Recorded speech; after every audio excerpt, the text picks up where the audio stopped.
Assalamualaikum students, welcome back to my YouTube channel, and I will request you all to subscribe my channel and hit the bell icon. Okay, today's topic of discussion is Gerd. Now what is Gerd? Is gastroesophageal reflux disorder. It is a disorder of esophagus in which there is multiple factors involved. What is GERD is actually when esophagus is exposed to the gastroduodenal contents for a prolonged period of time, which means that when the acidity and all the contents that are present in the stomach will be exposed to the esophagus for a long period of time, it will be termed as GERD. Now what are the reasons of GERD? Is increased intra-abdominal pressure, which means that if one is having a tight belt or there is pressure on his abdomen, there will be reflux generation. And in second point is the less tone in lower esophageal sphincter, which means that the lower esophageal sphincter, the smooth muscles are loosened and there is decreased tone, so there is easy upward flowing of content.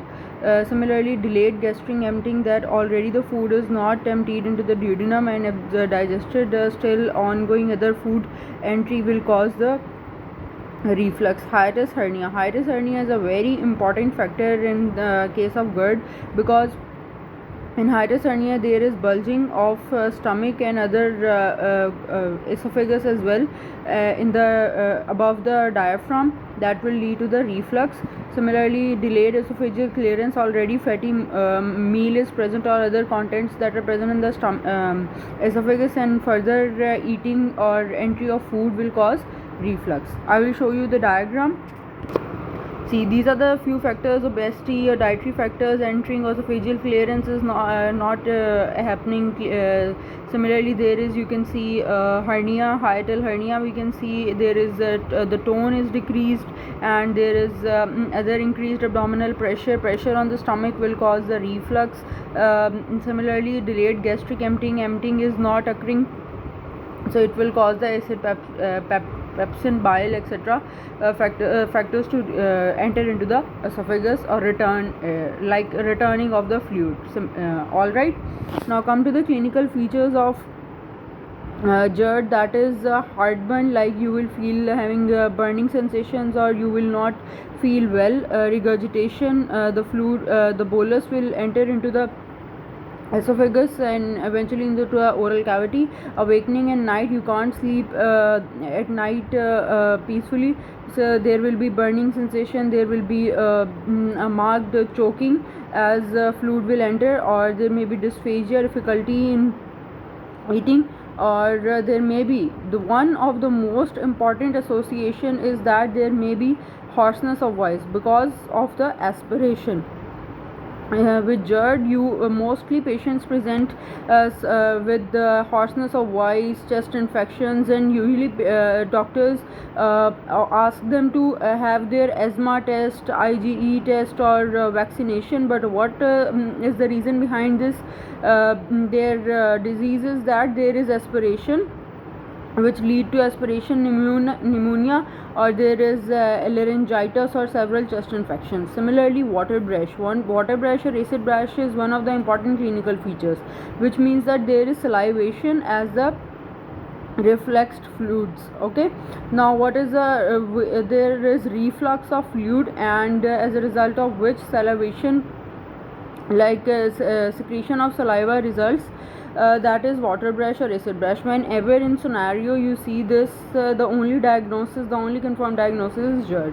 Now how to confirm the diagnosis? There are two procedures. Number one is the biopsy that detect dysplasia or metaplasia. In GERD there is usually reflux, so there is changes in the epithelium. Similarly, endoscopy, second is the endoscopy. In endoscopy you see simple hyperemia of the esophagus, or there may be basal zone hyperplasia. That is investigation of choice for GERD. Now what will be the treatment of GERD? Now you see that if you give antacids, now this is all due to acid production, that is at acid reflux. So we give antacids that are usually omeprazole, esomeprazole, proton pump inhibitors, which means that or maybe H2 antagonist like ramatidine, famotidine, ranitidine. Okay, so we give PPI at full dose. First, antacids which include PPI at full dose. Now we see that there is good response or either poor response. Now if there is good response, which means that the antacids are working, so we give PPIs at maintenance dose and then H2 receptor antagonist. Similarly, but if there is poor response, we will which means that antacids are not working, which means that it maybe we have diagnosed the patient wrong, or either we see, or either we do another test, that is pH monitoring, which means that if pH is low, that is acidic, which means that there is Gerd, and we will do fundoplication. Fundoplication is actually a surgical intervention for Gerd, which means that we will in fundoplication we tighten the lower esophageal sphincter, which means that here the lower esophageal sphincter is tightened by wrapping a 360 degree or 180 degree, or different kind of fundoplications are available. So we tighten it, the sphincter, and it will close, and it will not allow the bolus to re-enter into the esophagus.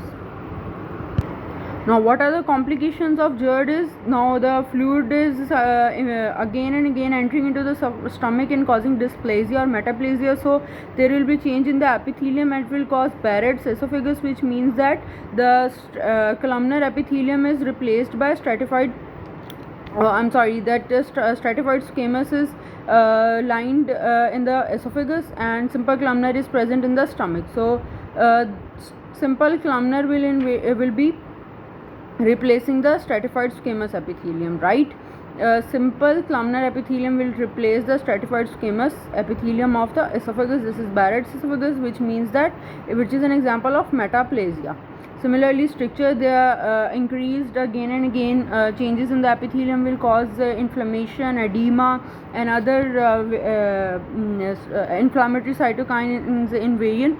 So it will result into a obstruction or adhesion, that is stricture formation. There may be anemia as well because of the marked unabsorption, or leading to the 12 deficiency of vitamin B12 or etc.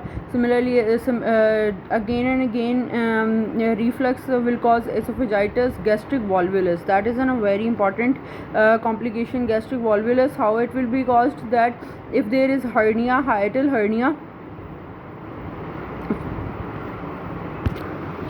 So hiatal hernia, in hiatal hernia there will be complete obstruction of esophagus, because the hiated esophagus or stomach or esophagus will wrap around itself, like it will I'll show you in the picture, like this. You can see this is the gastric volvulus that will twist on itself, and leading to the complete esophageal obstruction.